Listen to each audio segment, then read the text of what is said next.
একটা সিগারেট টান দিল।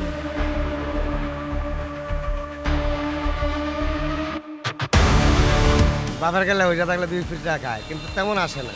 না, আমি আইনের বিষয় জানি না। আমরা কয়জনকে সচেতন করব বলেন? মানে দেখা গেলো আমি আবার রাস্তায় দাঁড়ায় সিগারেট টানতেছি। ধূমপান এমন এক ক্ষতিকর অভ্যাস যার বিষাক্ত প্রভাব শুধু সেবনকারীর ফুসফুসেই থামে না, তার আশেপাশে থাকা মানুষের শরীরেও একইভাবে আঘাত হানে। তাই সিগারেটকে ব্যক্তিগত পছন্দের বিষয় বলা যতটা সহজ, তার স্বাস্থ্য ঝুঁকি ততটাই নীরব ও দীর্ঘস্থায়ী। দেশের আইনও এই কারণেই জনসমাগম স্থলে ধূমপানের বিরুদ্ধে কঠোর অবস্থান নিয়েছে।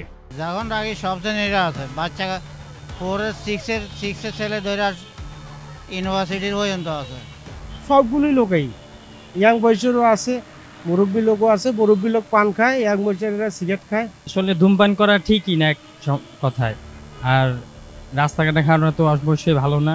কেউ যদি খায় যেন এক জায়গায় দাঁড়িয়ে খায়, অন্য কারো যেন সমস্যা না হয়। আইন করার পরে তো আইনটা কেউ মানে না, মানে না মানলে আপনি কি করবেন? এটা তো আমাদের সমাজের সমস্যা।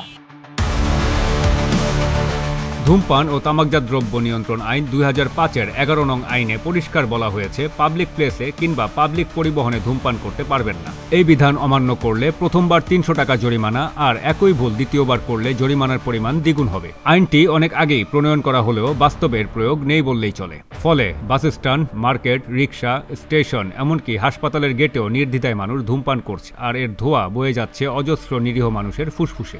ওপরে প্রকাশ্যে যদি সিগারেট বিক্রি করা হয়, তাহলে প্রকাশ্যে কেন সিগারেট খাওয়া হবে না? আগে প্রকাশ্যে বিক্রি করা বন্ধ করতে হবে, তারপরে তো প্রকাশ্যে সিগারেট খাওয়া বন্ধ করতে হবে। আমার মতামত কি, এটা তো আমার মতামত দিয়ে কাজ হবে না। এটা তো আপনাদের বড় অঞ্চলের যারা লোক আছে বা যারা সরকারিজীবী চাকরিজীবী করে, যারা সরকারি লোক আছে, তারাই এদেরকে ইয়ে করবে। আমি মনে করি যে প্রত্যেকটা যেখান থেকে আমরা ধূমপান করি কিংবা ধূমপান ক্রয় করি, ওখান থেকে মনে করেন যে এটা বন্ধ করতে হবে। বন্ধ করতে হবে কিভাবে?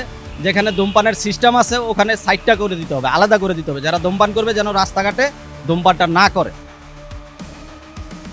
সচেতন নাগরিকদের মতে কর্তৃপক্ষের নজরদারি আর সক্রিয়তা থাকলে এ অবস্থা এড়ানো যেত। প্রকাশ্যে ধূমপান নিয়ন্ত্রণ করতে হলে শুধু জরিমানাই নয়, দরকার সুস্পষ্ট সাইনবোর্ড, নিয়মিত মনিটরিং, প্রশিক্ষিত এনফোর্সমেন্ট টিম এবং জনগণের অংশগ্রহণ।